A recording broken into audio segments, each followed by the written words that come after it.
అన్నదాత అన్నదాత మీ అన్నదాత చెమటోడ్చి ఆహారాన్నందించే రైతన్నా అనునిత్యం నీ కండదండగా నిలిచే నేస్తం ఎవరన్నా అన్నదాత అన్నదాత మీ అన్నదాత.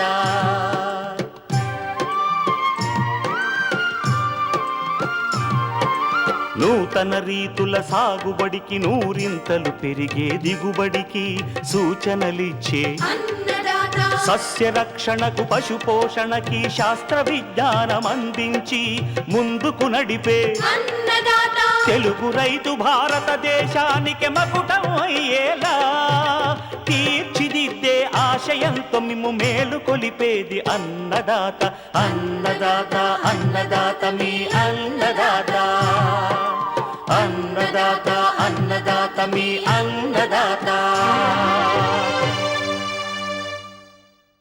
అన్నదాత ప్రేక్షకులకు నమస్కారం. ఈనాటి ముఖ్యాంశాలు: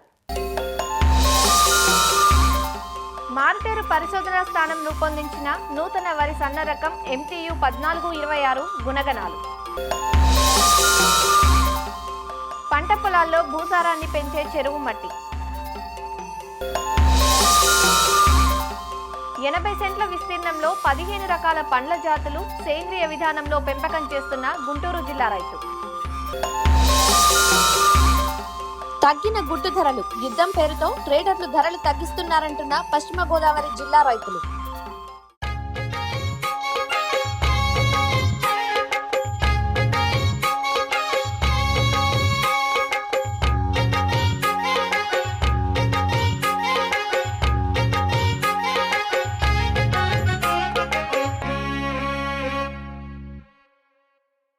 మన ప్రధాన ఆహార ధాన్యపు పంట అయిన వరిని నీటి వసతిని బట్టి సంవత్సరానికి 2 పంటలు తీస్తుంటారు మన తెలుగు రైతులు.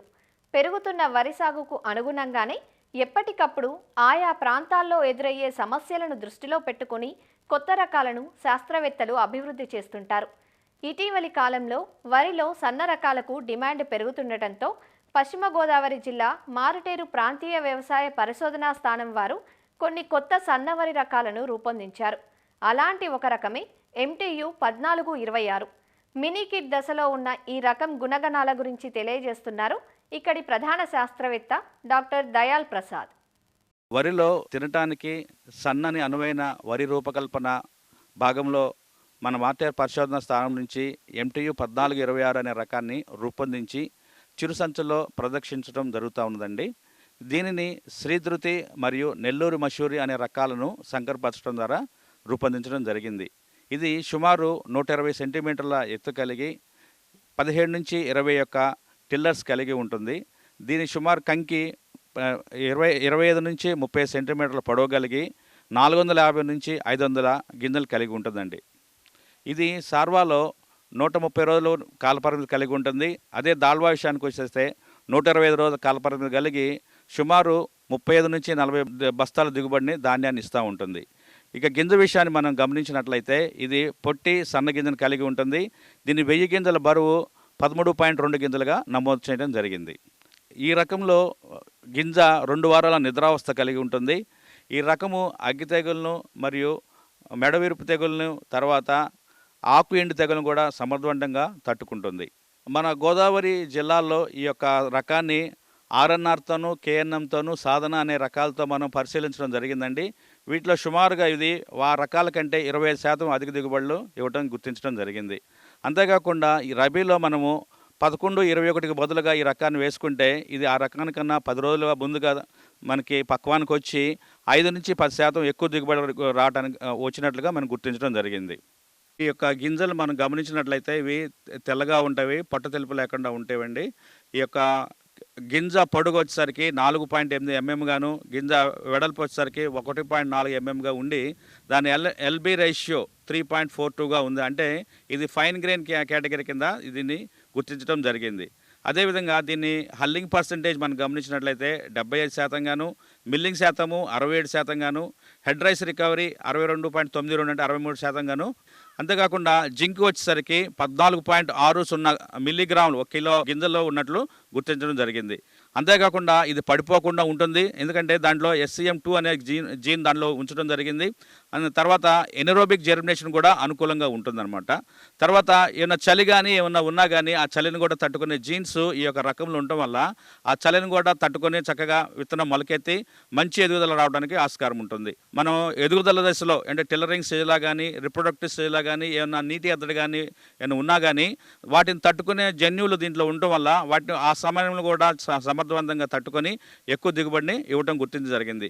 ఈ యొక్క గింజలు తిండికి కూడా చాలా అనుకూలంగా ఉండటం వల్ల అనేక మంది రైతులు కూడా దీన్ని ఎక్కువగా ఇష్టపడతా ఉన్నట్లు మేము గమనించడం జరిగిందండి.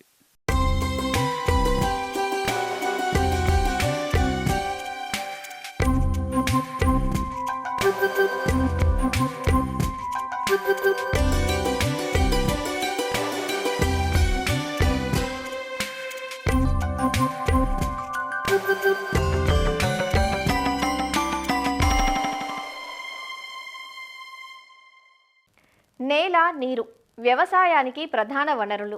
ఈ రెండింటిలో ఏ ఒక్కటి అనుకూలించకపోయినా ఆరుగాల కష్టమంతా బూడిదలో పోసిన పన్నీరే అవుతుంది. అందుకే తప్పనిసరిగా భూసార పరీక్షలు, నీటి పరీక్షలు చేయించుకొని అందుకు తగ్గట్లుగా పంటలను ఎన్నుకోవాలని శాస్త్రవేత్తలు సూచిస్తుంటారు. ప్రస్తుత సమయం పంటలు పూర్తయి పొలాలు ఖాళీగా ఉండే సమయం. ఈ సమయంలోనే చెరువు పూడికతీత పనులు చేస్తూ ఉంటారు. అనాదిగా చెరువు మట్టిని పొలాలకు సేంద్రియ ఎరువుగా ఉపయోగించడం అలవాటుగా వస్తోంది. చెరువులు పూడిక తీయగా వచ్చే ఈ మట్టి అనేక పోషకాలను కలిగి ఉండటంతో పంట పొలాల్లో వేస్తే భూమి ఫలదత పెరుగుతుంది. అయితే మనం తోలుకునే చెరువు మట్టి మన భూమికి తగినదై ఉండాలి. కొన్నిసార్లు క్షారగుణం లేదా ఆమ్లగుణం ఉండే ఆస్కారం ఉంటుంది. కాబట్టి ముందుగా పరీక్ష చేయించుకొని తోలించుకోవడం అన్ని విధాలా మంచిది. చెరువు మట్టిని పొలాలకు తోలించేటప్పుడు రైతులు దృష్టిలో ఉంచుకోవాల్సిన అంశాలేవో తెలియజేస్తున్నారు ప్రొఫెసర్ జయశంకర్, తెలంగాణ రాష్ట్ర వ్యవసాయ విశ్వవిద్యాలయం రాజేంద్రనగర్ వ్యవసాయ కళాశాల అధ్యాపకులు డాక్టర్ ప్రభాకర్ రెడ్డి. తెలంగాణ రాష్ట్రంలో 48% ఎర్ర నేలలు ఉన్నాయి. ఈ ఎర్ర నేలలు 3 రకాలుగా ఉన్నాయి. ఒకటి ఎర్ర చెలక నేలలు, ఎర్ర గరప నేలలు మరియు ఎర్ర దుబ్బ నేలలు. ఈ 3 రకాల ఎర్ర నేలల్లో కూడా ఈ యొక్క ఇసుక శాతం ఎక్కువగా ఉండడం వల్ల వివిధ రకాలైన సమస్యలు ఎక్కువగా కనబడతా ఉన్నాయి. ముఖ్యంగా ఈ సేంద్రియ కర్బనం తక్కువగా ఉండటం, ఈ నేలలో ఇసుక శాతం ఎక్కువగా ఉండడం వల్ల నీటిని పట్టి ఉంచే శక్తి తక్కువగా ఉండడం, దాంతోపాటు ఈ యొక్క పోషకాలను కూడా గ్రహించే శక్తి అనేది తక్కువగా ఉంటుంది. ఈ యొక్క ఇసుక నేలలో ఈ లభ్య భాస్వరం, పొటాషియం లాంటి పోషకాలే కాకుండా సూక్ష్మ పోషకాల స్థాయి కూడా చాలా తక్కువగా ఉండటం వల్ల ఈ యొక్క పంటల దిగుబడి అనేది తక్కువగా వస్తుంది.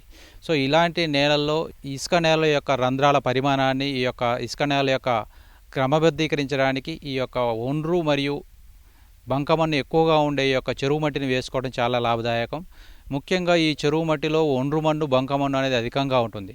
సో ఈ ఒండ్రు, బంకమన్ను అధికంగా ఉండే ఈ యొక్క చెరువు మట్టిని ఈ ఇసుక ఎక్కువగా ఉండే ఎర్ర నేలలకు వేయటం ద్వారా నేలలో ఉండే రంధ్రాల పరిమాణాన్ని క్రమబద్ధీకరించుకోవచ్చు. దీంతోపాటు ఈ యొక్క నీటిని పట్టి ఉంటే శక్తి కూడా పెరుగుతూ ఉంటుంది. ముఖ్యంగా మన తెలంగాణలో 45,000 వరకు కూడా చెరువులు ఉన్నాయి. సో ఈ చెరువుల్లో ఈ యాసంగిలో అంటే మనకి ఏప్రిల్, మే నెలలో నీరు తక్కువగా ఉంటుంది కాబట్టి ఈ నీరు తక్కువగా ఉండే సమయంలో ఈ చెరువుల నుండి మట్టిని సేకరించి దాన్ని మనం పంట పొలాలకు వేసుకునే అవకాశం ఉంటుంది. సో ఈ మట్టిని వేసుకునేటప్పుడు మనం ఎంత మోతాదులో వేసుకోవాలని మనం గమనించినప్పుడు ఒక ఎకరాకి 45 నుంచి 50 టన్నుల వరకు చెరువు మట్టిని వేసుకోవచ్చు. సో అంటే దగ్గర 12 నుంచి 16 ట్రాక్టర్ లోడ్ల వరకు ఒక ఎకరాకు మన యొక్క చెరువు మట్టిని వేసుకునే అవకాశం ఉంటుంది. ఎక్కడైతే పరిశ్రమలు ఎక్కువగా ఉండి పరిశ్రమలకు సంబంధించిన వ్యర్థాలు ఏ చెరువులకు అయితే వెళ్తున్నాయో ఆ చెరువుల యొక్క మట్టిని మాత్రం మనం సేకరించుకోకూడదు. అట్లాంటి చెరువు మట్టిని మనం సేకరించుకునేటప్పుడు భూసార పరీక్షలు చేసుకొని దాంట్లో ఉండే ఈ యొక్క పోషకాల లభ్యత, దాంట్లో ఉండే చౌడు, దాంట్లో ఉండే ఆమ్లత్వాన్ని మనం పరీక్షించుకొని ఆ యొక్క చెరువు మట్టిని మాత్రమే మనం తీసుకోవాల్సిన అవసరం ఉంటుంది. ఇంకొక విషయం మనం గమనించవలసిన అంశం ఏంటంటే ఎక్కడైతే నల్లరేగడి నేలల్లో ఒండ్రు, బంకమన్ను అధికంగా ఉండే నేలలకు ఈ చెరువు మట్టిని తీసుకోకూడదు. నల్లరేగడి నేలకు వేసినట్లయితే మురుగునీటి సమస్య వచ్చే అవకాశం ఉంటుంది. ఈ యొక్క డ్రైనేజ్ ప్రాబ్లమ్స్ అధికంగా ఉండి నీటిని తీయలేని పరిస్థితి ఏర్పడుతుంది. కాబట్టి ఎక్కడా కూడా ఈ చెరువు మట్టి నల్లరేగడి భూములకు వేయకూడదు. ఇంకొకటి మనం వేసుకునేటప్పుడు ఈ యొక్క చెరువు మట్టిలోని యొక్క చౌడు శాతాన్ని మనం పరీక్షించుకొని వేసుకున్నట్లయితే మనకు ఉపయోగపడే అవకాశం ఉంటుంది.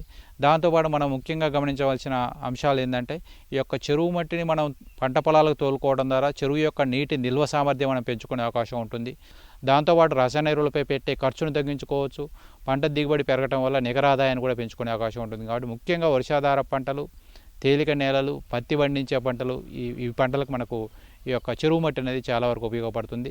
దాంతోపాటు మనం గమనించవలసిన అంశం ఏంటంటే ఈ యొక్క మట్టి స్వభావం ఎలా ఉంది, ఒండ్రు మన్ను ఎంత మోతాదులో ఉంది, బంకమన్ను ఎంత మోతాదులో ఉంది, ఇసుక ఎంత మోతాదు ఉంది. ఈ 3 మోతాదులు కనుక మనం తెలిసినట్లయితే మనకు నేల స్వభావం కూడా తెలుసుకునే అవకాశం ఉంటుంది. కాబట్టి ఈ నేల స్వభావం ఆధారంగా మనం యొక్క ఈ చెరువు మట్టిని తీసుకొని దాన్ని మనం ఇసుక ఎక్కువ ఉండే నేలకు వేసుకున్నట్లయితే మనం దిగుబడి పెంచుకోవడమే కాకుండా మన ఖర్చులు కూడా తగ్గించుకునే అవకాశం ఉంటుంది.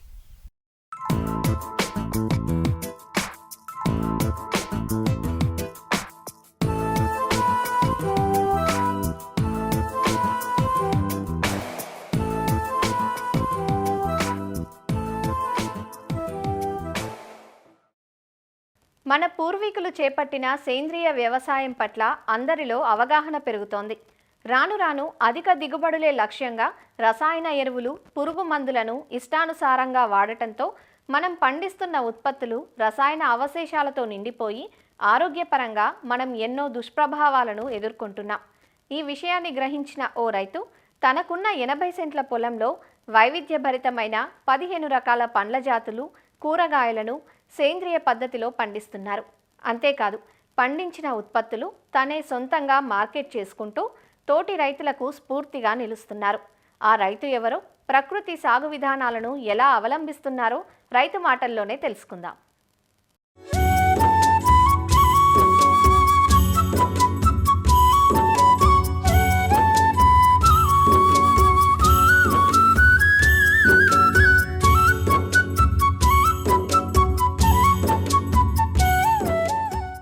నేను చిన్ననాటి కానించి ఈ రైతు పొలం పని చేసేవాడిని. నేను ఇదివరకు కాటను, మిరప, నూగు అన్నీ పండించిన వాళ్ళం నేను. కాకపోతే అటు గిట్టుబాటు కావట్లేదని ఆర్గానిక్గా ఈ తోటలో దిగాను. ఇప్పుడు ఇది వచ్చేసి ఒక 80 సెంట్లు చేను. దీంట్లో ఆర్గానిక్ చెట్లు వచ్చేసి 15 రకాల చెట్లు ఉన్నాయి దీంట్లో. ఇప్పుడు వచ్చేసి ఆల్రెడీ చేలో 20 అడుగులకు ఒక్కొక్క మామిడి మొక్క. మామిడి ఏంటంటే లేట్ అవుతుంది, అందుకని ఈ మధ్యలో రేగి, జామ, బత్తాయి, కొన్ని మళ్ళీ నేరేడు మొక్కలు ఉన్నాయి, పెద్ద ఉసిరి మొక్కలు ఉన్నాయి, అరటి ఉంది, పనస ఉంది, మళ్ళీ శ్రీగంధం ఉంది, మహాగని ఉంది, వాక్కాయ చెట్లు ఉన్నాయి. ఈ రేగిలో కూడా రకరకాల రేగి ఉంది, యాపిల్ రేగి ఉంది, కాశ్మీర్ యాపిల్ ఉంది, రెడ్ గోబులు ఉంది, నాటుకాయల టైప్ ఉన్నాయి. అవి కూడా రకరకాల అవి కాసినాయి మొత్తం అలా పెట్టుకొని చేసుకుంటా ఉన్నాయి. ఈ రకరకాల అన్నీ పెట్టుకుంటూ వచ్చాయండి. దీన్ని పెట్టుకుంటా ఆదాయం దీనికి బాగానే ఉంటుంది.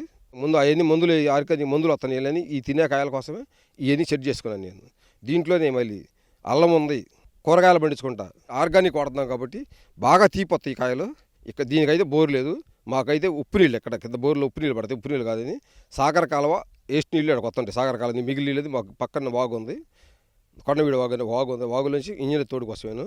అసలు దీంట్లో రసాయన ఎరువు ఈ మొక్కలు నాటినాక ఎరగనండి, గేదెలు ఎరువు వేయటమే. అంతేగాని ఇంతవరకు ఈయన కానీ 20 కానీ అసలు అలాంటివి వేయలేదు, ఇంటి చేయలేదు. కొద్దిగా కష్టపడాలండి.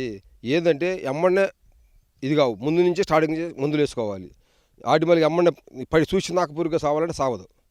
మనం ఏంటంటే ముందు నుంచి స్టార్ట్ చేసుకుంటామంటే పురుగు గుడ్డు పెట్టకుండా మనం చూసుకోవాలి. అది ముందు మనం ఎప్పటికప్పుడు రంబుల్లో కలుపుకుంటూ ఉండాలి. అన్ని బెల్లము, శనగపిండి, పుట్టమట్టి ఎన్ని నీళ్లు తెచ్చుకొని కలుపుకుంటూ ఉండాలి. కలుపుకొని చేసుకుంటా వారం బట్టి ముందు తయారు చేయాలంటే, రమ్ము తయారు చేసేయాలంటే దీంట్లో కంపోస్ట్ కూడా కలుపుతాను నేను. సపరేట్ కంపోస్ట్ కూడా వేస్తుంటా. కొంత ఊళ్ళో పోతుంటాయి, కొన్ని గుంటూరు మార్కెట్కి తీసుకెళ్ళి అమ్ముకుంటాను. మిగిలినవి రైతు మార్కెట్కు, మామూలు మార్కెట్కి అమ్ముతా. ఇది అమెరికాలో చూశాను. అమెరికాలో ఖాళీగా ఉండి నాకు ఏమి తోసగా మన తినే కాయలు ఎలా చేసుకోవాలని యూట్యూబ్లో చూసి యూట్యూబ్లో నేర్చుకున్నది. నాకు చెప్పిన వాళ్ళు ఎవరు లేదు, నేను యూట్యూబ్ ద్వారా నేర్చుకొని నేను చేసుకున్నాను. ఈ మనం ఉన్న రైతు ఎడ్లపల్లి మురళీకృష్ణ గారండి. ఇక్కడ ఒక రకం కాదండి, దగ్గర 10 నుంచి 15 రకాల కాయలు ఉన్నాయి. అట్లానే బోర్డర్ క్రాప్ కూడా వచ్చేసి ఇది మామూలుగా 1 ఎకరానికి మనం ఫినిషింగ్ వేసుకోవాలి అంటే ఈ పోల్స్లు ఇవి 1 లక్ష వరకు ఖర్చు అవుతుంది. ఇప్పుడు దీనికి వాక్కాయలు అనేది వేసారండి. దీనికి ముళ్ళు అనేది కంటిన్యూగా ముళ్ళు ఉంటాయి. 2 అడుగుల నుంచి 3 అడుగులు గ్యాప్లు వేసుకుంటే ఒక 2 ఇయర్స్లో 6 అడుగుల హైటు పూర్తిగా ఇదైపోయి పిల్లిని కూడా లోపలికి రానియకుండా పూర్తిగా ఇదవుతుంది. ప్లస్ అలానే అది సెక్యూరిటీ పర్పసే కాకుండా వాటి నుంచి వచ్చే చెర్రీ కాయలు అంటాం, మనకి పిల్లలు చాలా ఇష్టంగా తింటారు. అదనపు ఆదాయంగా మనం తీసుకోవడం జరుగుతుంది. ఇది బత్తాయి అండి. ఇది అసలు దీనికి ఎటువంటి ఫర్టిలైజర్ వేయకపోయినా కానీ ఎంత బలంగా ఉందో అనేది మనం తెలుస్తుంది. ఇది అసలు ఇలా తీయగానే మొత్తం అసలుకి తీసేటప్పుడే కొబ్బరి బొండల నుంచి నీళ్ళు ఎలా వస్తాయి అలాగా. అసలు ఈ న్యాచురల్గా వచ్చిన టేస్టే అలాదు. మళ్ళీ మనకి సర్కిల్ ఎక్కడైతే మొదలయ్యామో మళ్ళీ అక్కడికే వస్తున్నాం తిరిగి.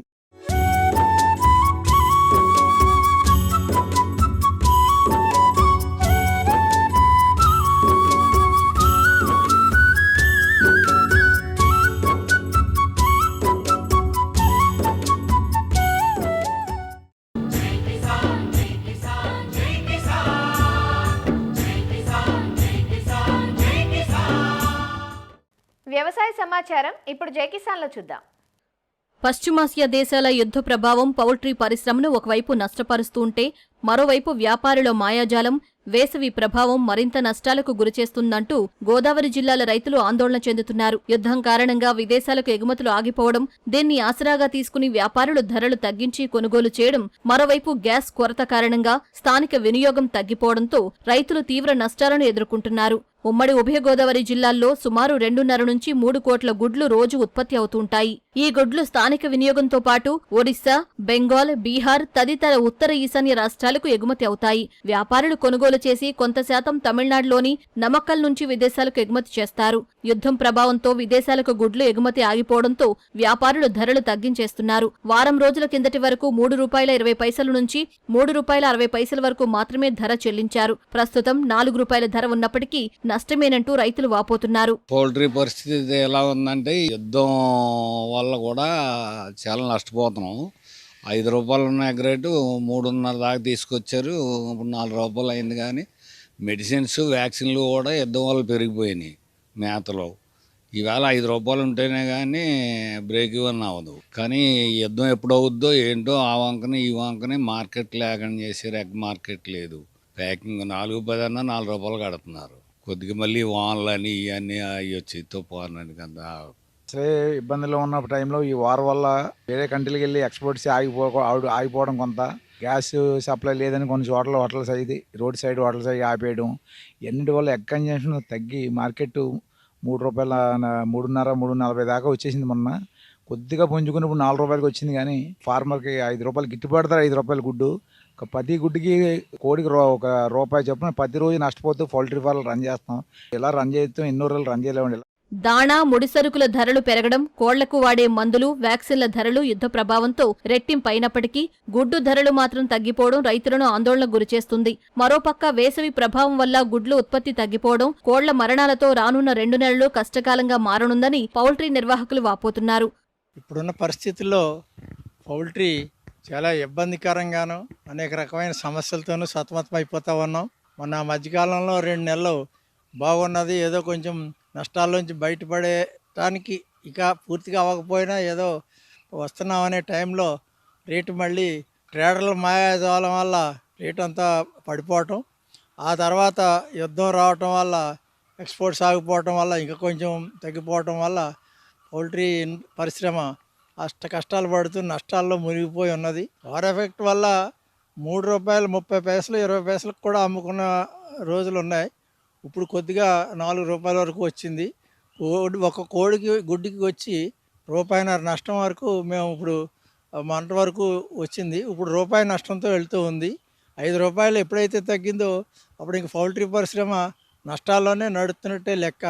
ఇప్పుడు ₹4 ఉన్నదంటే ఇది కూడా స్టాండర్డ్గా ఉంటుందో లేదో తెలియదు. ఇప్పుడు రాబోయే 2 నెలలు ఫుల్ సమ్మర్లో రేట్లు తగ్గటం, ప్రొడక్షన్లు తగ్గటం, మరణాలు పెరగటం, ఇవన్నిటి వల్ల కూడా చాలా ఇబ్బందులు ఎదుర్కోబోతూ ఉన్నాం. యుద్ధ వాతావరణం అక్కడికంటే కూడా ఈ పౌల్ట్రీ ఇండస్ట్రీలో ఎక్కువ వచ్చింది. దీన్ని ఎలా అధిగమించాలో కూడా మాకు కూడా ఏం అర్థం కాకుండా ఉంది. ఉత్పాదకాల ధరలు రోజురోజుకు పెరిగిపోయి గుడ్డు ధరలు తగ్గిపోతుంటే నష్టాలే మిగులుతున్నాయంటూ పౌల్ట్రీ రైతులు వాపోతున్నారు. ధరల నియంత్రణపై కఠిన చర్యలు తీసుకుంటే రైతులకు మేలు జరుగుతుందంటూ కోరుతున్నారు. రైతుల పాలిట కల్పతరువుగా పేరు పొందిన కొబ్బరిలో గత కొన్నేళ్లుగా పెరిగిన చీడపీడలు రైతుల పాలిట శాపంలా పరిణమించాయి. చుట్టుముట్టిన తెల్లదోమ ప్రభావంతో సరైన దిగుబడులు రాక వచ్చిన దిగుబడుల్లో నాణ్యత తగ్గి సాగుదార్లకు నష్టాలు తప్పని పరిస్థితి. కొబ్బరిలో వేసిన అంతర పంటలతోనే ఎంతో కొంత ఆదాయాన్ని తీసుకోగలుగుతున్నారు. కాగా కొబ్బరికి పునర్వైభవం తీసుకువచ్చే దిశగా కేంద్ర రాష్ట్ర ప్రభుత్వాలు రైతులను ప్రోత్సహిస్తున్నాయి. కొబ్బరి ప్రోత్సాహక పథకం పేరుతో బడ్జెట్లో కొత్త పథకాన్ని కేంద్రం తీసుకువచ్చింది. ఉత్పత్తి, దిగుబడిని పెంచడమే ఈ పథకం యొక్క ప్రధాన లక్ష్యం. ఇందుకోసం తక్కువ దిగుబడి ఇచ్చే పాత చెట్లను తొలగించి కొత్త మొక్కలు నాటటంపై దృష్టి సారిస్తారు. ఆంధ్రప్రదేశ్లోనూ కొబ్బరి ఉత్పత్తి పెంచడంతో పాటు ఉప ఉత్పత్తుల తయారీపైన అవకాశాలు కల్పించేందుకు సన్నాహాలు చేస్తున్నట్లు ఉద్యాన శాఖ అధికారులు చెబుతున్నారు. మన రాష్ట్రంలో కోకోనట్ 1,16,000 హెక్టేర్స్లో 1,859 మిలియన్ నట్స్తో మనకు 16,000 nuts per hectare highest productivity in the entire కంట్రీతో మనం నడుస్తూ ఉన్నాం. దీనికి ఇతోధికంగా coconut development board every year మనకు ప్రోత్సాహం అందిస్తుంది.